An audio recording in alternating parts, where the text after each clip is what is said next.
Hello, my name is Anna LaRoe, and I'm here to talk about my twin sister Ava. I'm really bad at public speaking, so I decided to film a video, and hopefully you guys can hear me. It's truly impossible to properly recap the life of someone you've spent 18 years with, but I'm going to try my best. Being twins, me and Ava were close from day one. While we argued a bit as kids, sharing a room for 13 years will teach you top-tier sharing skills and how to peacefully coexist.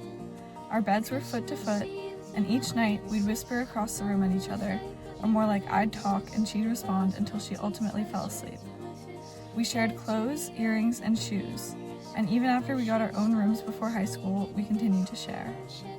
Our only arguments in recent times were over stolen clothes, with me being the culprit more than her. One time, I took her black American Eagle t-shirt and pretended I had received it as a Christmas gift. Even after I gave her back the shirt, I still kept up the ruse that there were two shirts, and I only took it because I thought it was mine. She would feel so vindicated to know it was hers all along. Along with sharing belongings, we shared milestones. We started high school together, took standardized tests and AP tests. I watched her get her karate black belt.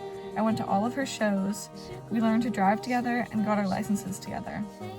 When we first started driving, we would switch off who drove to school. At the start of senior year, we decided it would be easier if I just drove. I liked driving more, and no shade, her navigation skills were lacking, and she could get lost 5 minutes from our house. The driving arrangement worked well for both of us, especially in the winter when she started bringing an entire blanket in the passenger seat with her and curling up as I drove.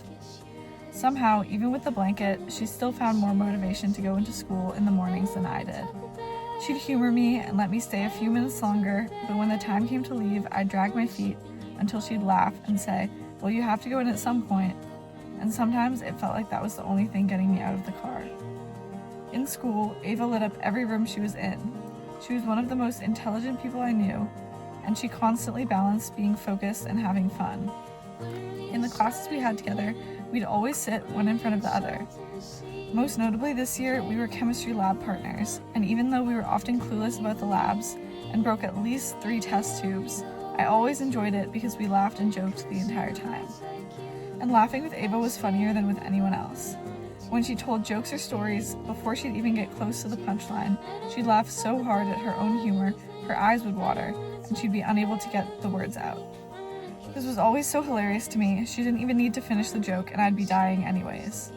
I don't know what I'll do without the one person who understood all of my inside jokes.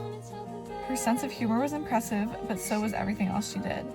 Ava was in chorus, an a cappella group, and singing lessons, and even then, every time I heard her sing was still shocking. One time, I came home after practice and heard Ava singing upstairs. It was so angelic, I genuinely thought there were multiple people, possibly nuns, in my house, but when I went up, it was just her. This year, I joined tech crew and did backstage work for the spring play, which Ava had a lead part in. Instead of watching from the crowd, I got to see her act and sing up close, watching and holding my breath as she hit the high note each time.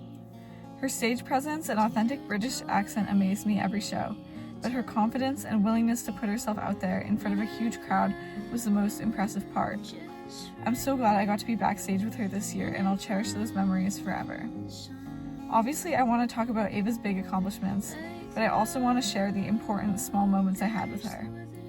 Whenever I was stressed or up doing homework late at night, I'd ask Ava if she wanted to eat food. We'd stand in the kitchen at midnight in comfortable silence or talk passionately and loudly about our day, depending on our moods.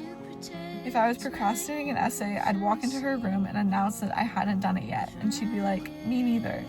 And I'd feel comforted that no matter what, we were in the same boat. Through high school, she was my biggest supporter and always helped me with math homework or lent me her English book when I forgot mine. When notable things happened in my life, I'd text her that we had to debrief when I got home, and when I did, she'd immediately drag me upstairs where I'd stand on the end of her bed and tell her everything. I can't emphasize how lucky I was to have Ava as a sister. She was so loved by everyone at school and in all of her extracurriculars. I always admired her ability to talk to new people with a confidence and poise that I never felt like I could match. With Ava, I never had to go through life alone. At prom, at the end of the night, after almost everyone had cleared the dance floor, we linked arms and spun around in circles. And in that moment, I felt so happy and grateful to have her. We were always on the same page. I felt like I could be entirely myself around her and she would never judge me for it. One time she told me that I had the personality of a theater kid and she had the hobbies of one, which I think captured us very well. She saw me at my very worst and very best. They say to be loved is to be known, and I truly feel like Ava knew my soul and understood me more than anyone else, and I would like to say I understood her equally as much.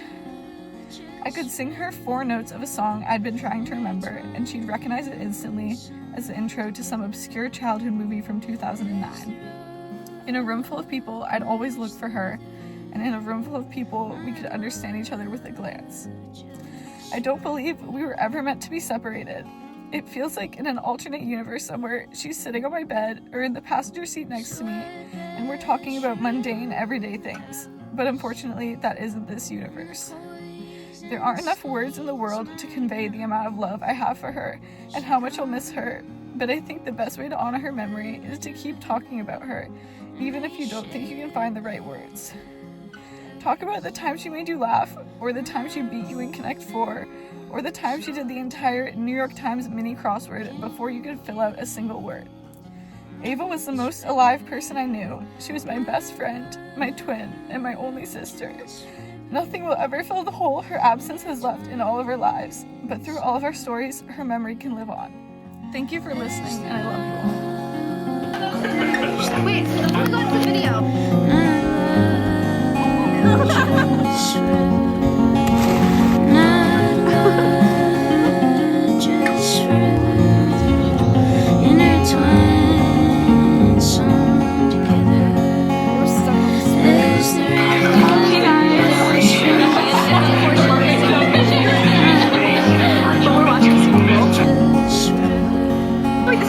Lighting, the lights, the different color lights. Oh, this is a video? Yes, bro. Why was I born?